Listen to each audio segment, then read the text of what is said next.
আমরা তো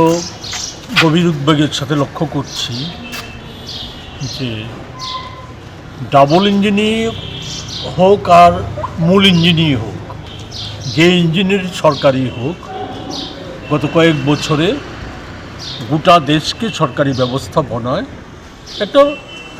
দুর্নীতির আখড়ায় পরিণত করেছে। ব্যাপক দুর্নীতি, সর্বত্র ব্যাপক দুর্নীতি। এবং এই দুর্নীতিতে সরাসরি দেশের প্রধানমন্ত্রী থেকে শুরু করে কেন্দ্রীয় মন্ত্রিসভার সদস্যদের নাম যেমন চলে আসছে, তারা যেমন জড়িত, ঠিক তেমনি রাজ্যে রাজ্যে ডাবল ইঞ্জিনের যে সরকার, সেই সরকারের কর্তা ব্যক্তিরা, মুখ্যমন্ত্রী থেকে শুরু করে মন্ত্রিসভার অন্যান্য কর্তা ব্যক্তিরা, তাদের নাম চলে আসছে, তারা জড়িত। দলীয়ভাবে, সরকারিভাবে দলীয় তহবিলকে স্ফীত করার জন্য আমরা দেখেছি সরকারি যে মাধ্যমগুলি আছে, সেই মাধ্যমগুলিকে যথেচ্ছভাবে ব্যবহার করা হচ্ছে।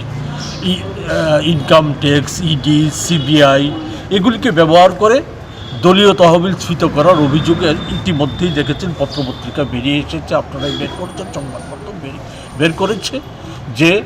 তাদেরকে ভয় দেখিয়ে, কর্পোরেট সেক্টরকে ভয় দেখিয়ে,